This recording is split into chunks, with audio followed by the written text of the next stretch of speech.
प्रणाम आत्मीय भाइयों एवं बहनों।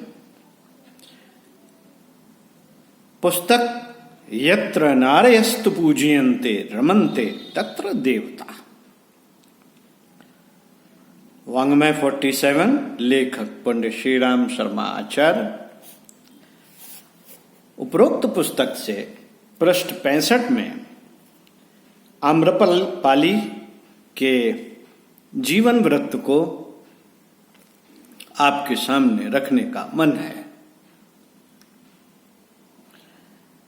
साथियों, आम्रपाली एक राजपुरुष की अवैध संतान थी, जिसको माता ने कुमारी अवस्था में गर्भ में धारण कर लोकोपवाद के भय से एक कूड़े के ढेर में फेंक दिया था। तत्कालीन समाज में इस प्रकार की घटनाएं सामान्य थी, इसीलिए इस ओर विशेष ध्यान नहीं दिया जाता था। परंतु बालिका कुछ विशेष ही सुंदर थी। सो राजमहल के एक कर्मचारी का ध्यान अनायास ही उसकी ओर आकृष्ट हो गया। दूसरे वह कर्मचारी निसंतान भी था, इसलिए उसने अपने शिशु को अपने घर ले जाना उचित समझा। नवजात शिशु को उक्त प्रहरी अपने घर ले गया और अपनी पुत्री की तरह पालने पोसने लगा।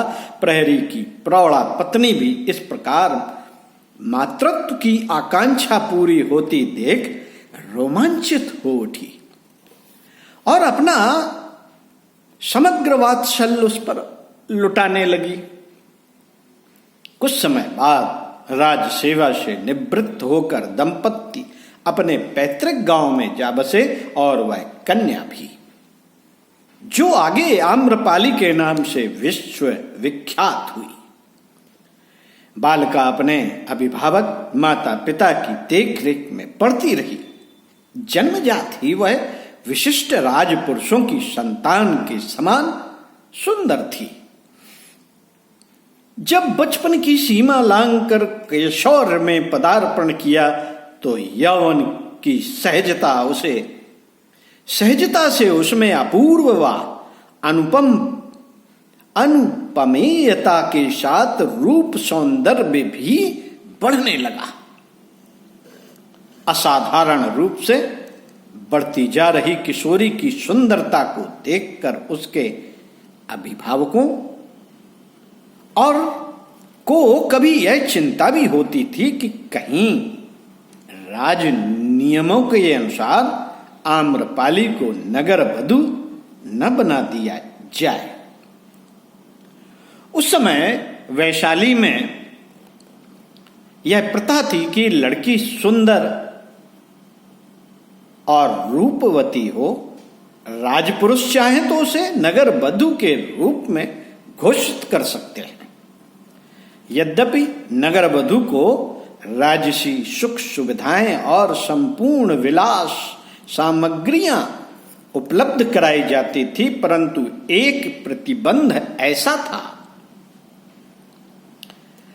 था जो उसके समग्र व्यक्तित्व को कलंकित कर देता था, और वह यह कि घोषित नगर वधू किसी से विवाह नहीं कर सकती। उस पर राज्य के संपूर्ण नागरिकों का अधिकार समझा जाता था। आम्रपाली के साथ भी यही दुर्भाग्य घटित हुआ। यह अभिशप्त परंपरा तात्कालीन शासन व्यवस्था की देन थी, और यह भी निश्चित था कि उस शासन के जीवित रहते इस परंपरा का उच्छेदन नहीं किया जा सकता था। इसलिए आम्रपाली की मान्यता थी कि नगर वधू की इस कलंकित व निंदनीय व्यवस्था को बदलने के लिए बाहरी शक्तियों का सहारा लेना पड़ेगा। अब वह सहयोग किस रूप में प्राप्त हो सकता है, यह परिस्थितियों पर निर्भर करता था। उस समय तो आम्रपाली के लिए यह नारकी जीवन ही एकमात्र यथार्थ था। नगर वधू का उत्तरदायित्व भली भांति निभाया जा सके, इसलिए आम्रपाली को नृत्य, गान, संगीत और अभिसार की विधाओं का समुचित शिक्षण दिया गया। यह उसकी चारित्रिक विशेषता ही थी कि उसने इन कलाओं को पूरे मनोयोग के साथ सीखा। कला की दृष्टि से नृत्य संगीत सीखना कोई बुरा भी नहीं था।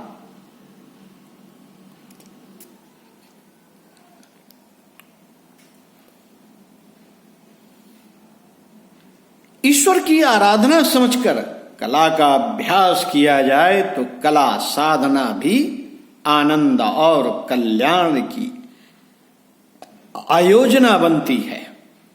वैशाली जनपद की ओर से योग्य तथा पारंगत कलाविद उसके प्रशिक्षण हेतु नियुक्त किए गए और आम्रपाली ने पूरे मनोयोग, एकाग्रता, उत्साह और लगन के साथ उन अपने गुरुजनों के प्रति निष्ठा रखकर इन कलाओं में निष्णांत सिद्धि अर्जित की।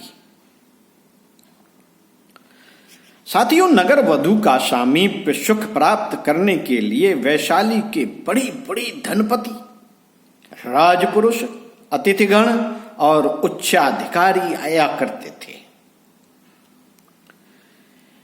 उनके मनोरंजन हेतु आम्रपाली को नृत्य सभा में अपनी कलाएं प्रस्तुत करनी पड़ती, परंतु जब यह क्रम चल पड़ा तो कला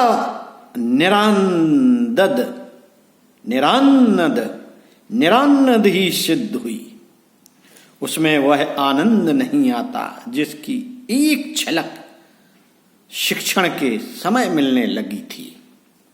जिन दिनों वह नृत्य एवं संगीत सीख रही थी, उस समय तो लगता था कि इस साधना के अभ्यास से नगरवधू के नारकी जीवन की समस्त यंत्रणाएं समाप्त हो जाएंगी, परंतु वह आशा दुराशा ही सिद्ध हुई। इसका एक बहुत बड़ा कारण था कि कला दक्षता का प्रयोग जब साधना की दृष्टि से किया जाता है तो वह आध्यात्मिकृत हो जाती है, और जब प्रयोग का उद्देश्य औरों को प्रसन्न करना, दूसरों को रिझाना बन जाता है तो उससे विषाद ही जन्म ले सकता है। सप्तभूमि प्रासाद में होने वाले नृत्य, गान समारोह में भाग लेने वालों के मनोरंजन के लिए ही तो किए जाते थे। उनका उद्देश्य अभिजात जनों की पाश्विकता को तुष्ट करना ही तो था। इसलिए आम्रपाली को नृत्य समारोह आध्यात्मिक रस से सिक्त होकर नहीं, भौतिक ऐषणाओं को तृप्त करने के लिए ही आयोजित करने पड़ते थे। फलतः उनका निरानंद और विषादपूर्ण रहना स्वाभाविक ही था। यद्यपि इस प्रकार के जीवन में आम्रपाली को सम्मान भी खूब मिला था। वैशाली के हर युवा कंठ में उनका ही नाम था और हृदय में उनकी सामीप्य तृष्णा। इस सम्मान की आम्रपाली को ना अपेक्षा थी ना आवश्यकता।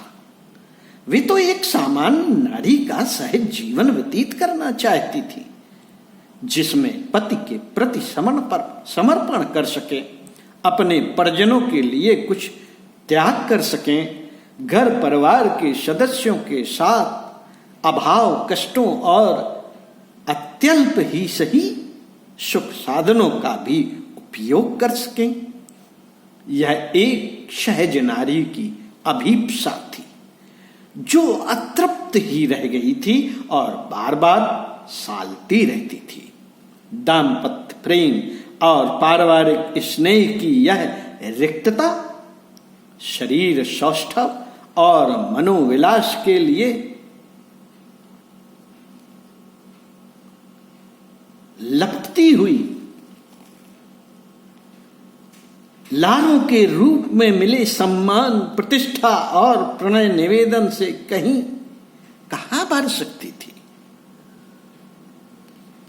आम्रपाली के प्रति प्रणय निवेदन करने वालों की भी कमी नहीं थी। कई लोग अपना प्रेम प्रस्ताव लेकर उसके पास छलने के लिए आते थे, परंतु अपनी स्थिति का विश्लेषण करते हुए वे सदैव ऐसे लोगों को टालती रहीं जिनका दृष्टिकोण उसका हृदय नहीं, शरीर था।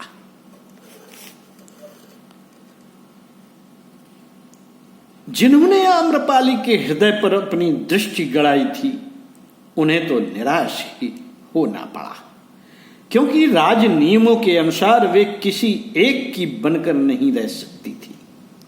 ऐसे प्रेमा विभूत जन अपनी छाती पर पत्थर डालकर ही चुप रह जाते और उनका परिचय यदा कदा आम्रपाली को मिलता तो वे भी खून का घूंट पीकर रह जाती।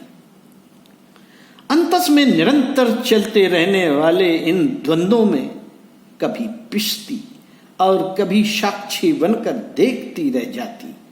आम्रपाली उस अवसर की प्रतीक्षा करती हुई जीवन व्यतीत करने लगी जिसमें वे इस व्यवस्था पर प्रहार कर सके। उन दिनों जब भगवान बुद्ध का अवतरण हुआ था, तब वैशाली में लिच्छवी जनपद था। भारत में कई राज्यों में बटा हुआ था। मगध, कौशल, पांचाल आदि कई राज्य अलग अलग भूभागों में सीमित थे।